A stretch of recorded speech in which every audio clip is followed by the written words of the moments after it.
ప్రపంచంలో అత్యంత శక్తి సంపన్నులు మహిళలేనని Dhone sub court magistrate Thangamani అన్నారు. డోన్ పట్టణంలో మహిళా సంఘం ఆధ్వర్యంలో మహిళా దినోత్సవాన్ని ఘనంగా నిర్వహించారు. ముఖ్య అతిథిగా సబ్ కోర్ట్ మ్యాజిస్ట్రేట్ తంగమణి హాజరయ్యారు. మహిళలకు కష్టం వస్తే ఆదుకోవడానికి చట్టం ఉందని ఆమె గుర్తు చేశారు. చట్టంపై అవగాహన పెంచుకున్నప్పుడే మహిళలు ధైర్యంగా సమాజంలో జీవించగలుగుతారని ఆవిడ అభిప్రాయం వ్యక్తం చేశారు. మహిళలు వేధింపులకు గురైతే పోలీస్ స్టేషన్లను ఆశ్రయించాలని లేదా కోర్టులను ఆశ్రయించి న్యాయం పొందాలని సూచించారు. మహిళా దినోత్సవము ఒక జడ్జి మేడము అందరు మహిళలతో పాటు ఈరోజు జరుపుకుంటున్నాము.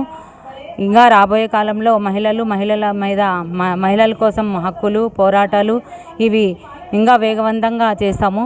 ఈరోజు నేను ఒక గొప్ప అందరూ జడ్జెస్, టీచర్సు, డాక్టర్సు అందరూ ప్రతి ఒక్క మహిళలు ఇక్కడికి వచ్చినారు. స్టూడెంట్స్ అందరూ ఒక్కొక్క కాన్సెప్ట్స్ తీసుకొని ఒక్కొక్కరు పేద మహిళలు కానివ్వండి, ఏదన్నా మహిళల మీద అరాచకాలు కావండి, పిల్లలు కానివ్వండి, ఇవన్నీ నేను ముందుండి పోరాడతానని ముందుండి వాళ్ళకి.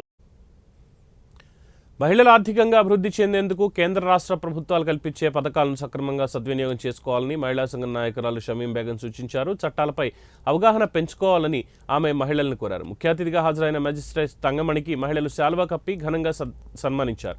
మహిళలు విద్యార్థినులు ఎక్కడైనా సమస్యలు ఎదుర్కొంటే తమ దృష్టికి తీసుకొస్తే న్యాయపరంగా పరిష్కరించేందుకు సహకరిస్తామన్నారు. ఈ కార్యక్రమంలో మహిళా సంఘ ప్రతినిధులు సూర్య పద్మావతి, మాధవీలత, షేక్ షబానా, జి లక్ష్మీదేవి, చాముండేశ్వరి, రాజేశ్వరిదేవి తదితరులు పాల్గొన్నారు.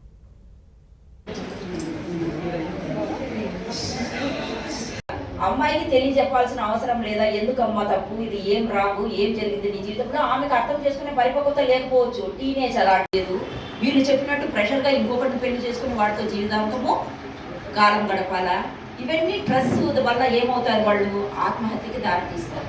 సెల్ ఫోన్లో ఒక మెసేజ్ చూస్తే మనం ఎంతగా ఆలోచిస్తాము, ఎందుకు పెట్టినారు, ఏమని అవసరం లేదు.